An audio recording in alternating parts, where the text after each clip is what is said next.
Rock and roll legend Paul Stanley is launching a North American tour of his artwork. His frontman and founding member Paul Stanley brings his art tour to the New York City area. He'll be at the Wentworth Gallery in Short Hills, New Jersey. Stanley's works are currently on display at the Wentworth Gallery in Fort Lauderdale. He's jumping off the stage to showcase another creative project. And he's in Atlanta this weekend for an exhibition at the Wentworth Gallery at Phipps Plaza. Over $10 million in art, painting, sculpture. You know, when I was first asked to be the guest curator for a career survey at the Coral Springs Museum of Paul Stanley's work, I was very excited. Stanley carries over a kind of invisible rhythm, not surprisingly, into his portraits and his abstracts.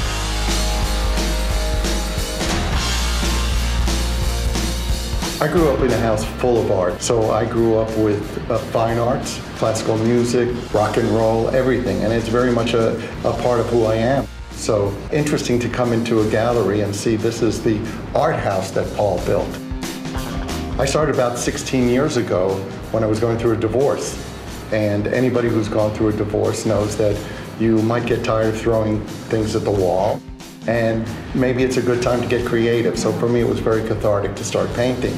So I went out and bought paints and did some pieces with the idea that they would only be from me. I had no intention of anyone ever seeing the work. But lo and behold, when people came over to the house, they would gravitate towards certain paintings and say, who did that? And it was me. I think any time that you get an outlet to express yourself, you learn something about yourself.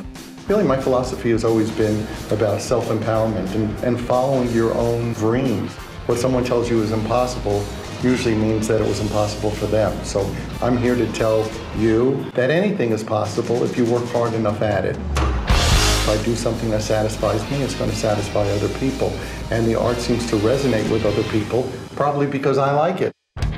Stanley incorporates a kind of bold colors, a kind of unexpected visual gestures, thickly laid on medium, a kind of arresting compositions, all resulting in a kind of naturally fluid, engaging, and often risk-taking compositions. So the guy is naturally talented and continues to move forward, and I look forward to working together with him on this show at the Coral Springs Museum in 2020. All these pieces represent something important to me, and some of them are basically like snapshots of a certain period, something that was going on. So I really don't have a favorite. To me, color is an affirmation of life, and the more my life becomes amazing, the more color I use. Somebody said I was fearless with color. Well, what's there to be afraid of? It makes the world more beautiful.